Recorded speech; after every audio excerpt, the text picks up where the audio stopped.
Hi guys and girls, welcome back to the channel. Today I'm just going to show you how to tie a band on a knotless knot, hair rigging it for carp using pellets.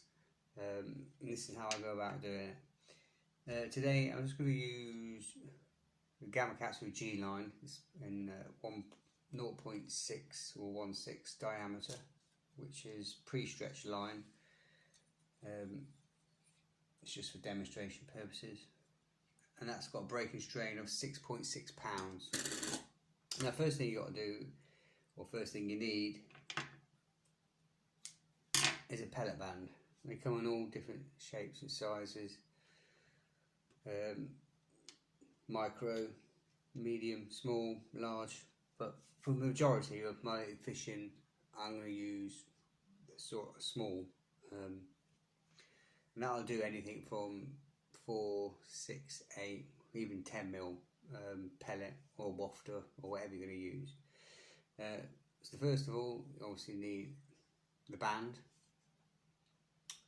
and to put the band on or tie the band on, just go through the line, and you're just going to do a double overhand surgeon's loop. So get the band on the line and just do a simple loop, and then pass that band through 2 or 3 times. I'm just going to go 3. But one thing you do, and then just wet the knot, and then just gently slide that loop down. You don't want it tight up to the band, and the reason why I'm looping it and not tying it is because obviously if you tie the nylon direct to the band and pull on it, it's just eventually going to cut through.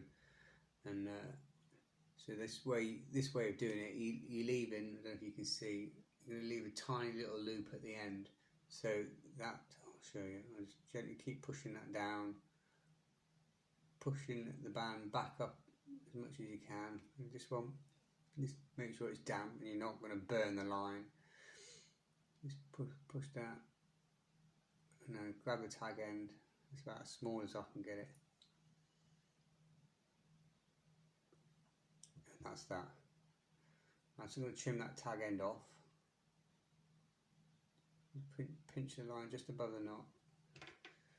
Really sharp scissors. Trim that off. So that's what you're left with, basically. You're left with the band in a tiny little loop. So you can put a pellet on. I've just got a 6 mil ringer's washer, which was doing all the business the other day. And you can either just put it on with your fingers, or you have a little recess in the middle, like a little dumbbell, so they sit like that. Or you can use a pellet bander. It's just a tool. It's got a push prong, and it's got 4 prongs here, and then I've just got some bands on here. These are micro bands, just act like a little bit of a spring. So you can use that if you want, if you find things a bit fiddly, or you've got a bigger pellet and you want to try and stretch it over. So you've got like a big 8 mil pellet, it's easier. Just use the band, open it up, put the pellet on, hold the pellet and the band together, and pull it off, and you're left like that.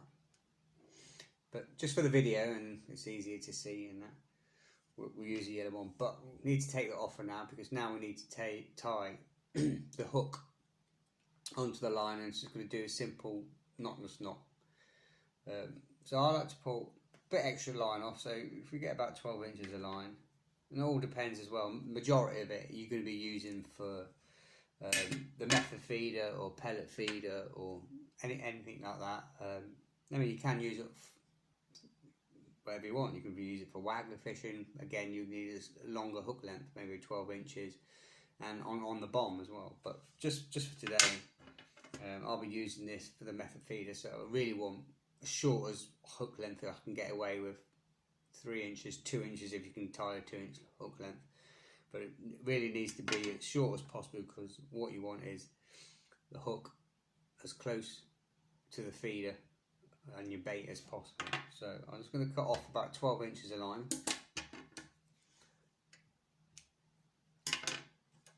And just for today, I'm just going to use a Amazon size 10 animal hook. And you can do it by hand, but it just makes things a lot easier to use a baiting tool. And that way your fingers are free, so you just lock the hook into the baiting tool, and it's the same procedure when you're doing a knotless knot. You want the line to go through the back,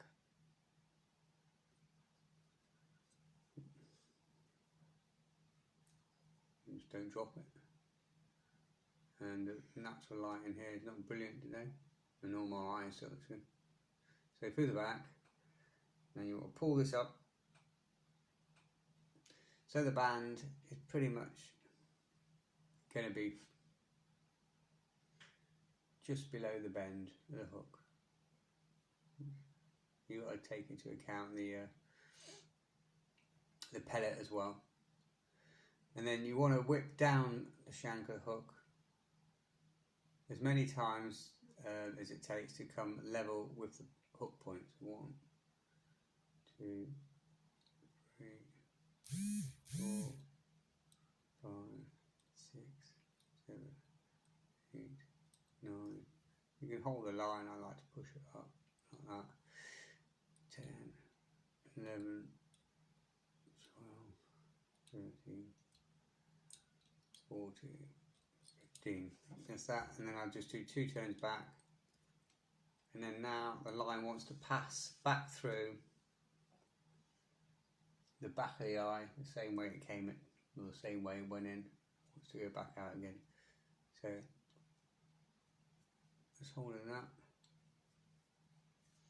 And a good tip is, before you start, just make sure that line will pass through the eye of the hook twice, because depending on what hook you're using and the thickness of the line, you've got to make sure that goes through twice. And once that's gone through twice,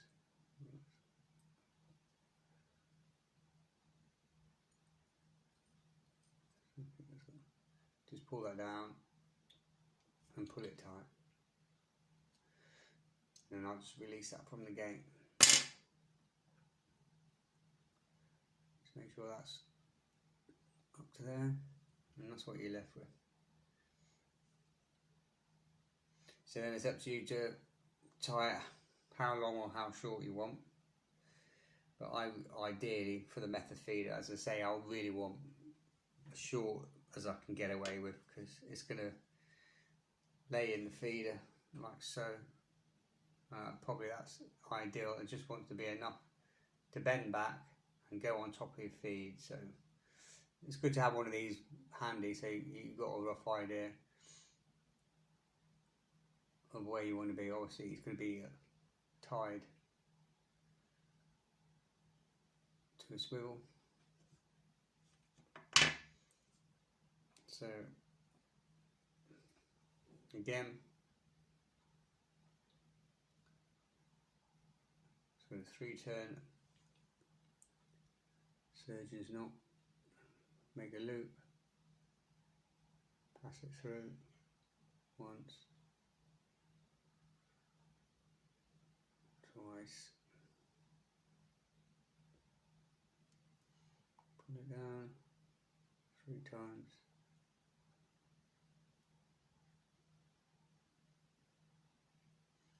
spread it, just make sure that forms a figure of 8, like that, twisted figure of 8, just pull that tight, trim it up,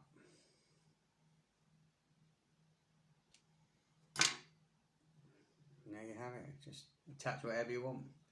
I just carry a little tub of mixed pellets, washers, wafters, different colours, some of the floating, buoyant ones, semi-buoyant, different size natural pellets, bloodworm pellets. It's just a lot easier on the bank rather than taking 10, 12 different pots with you. It just saves space and weight, just to keep a little pot like that.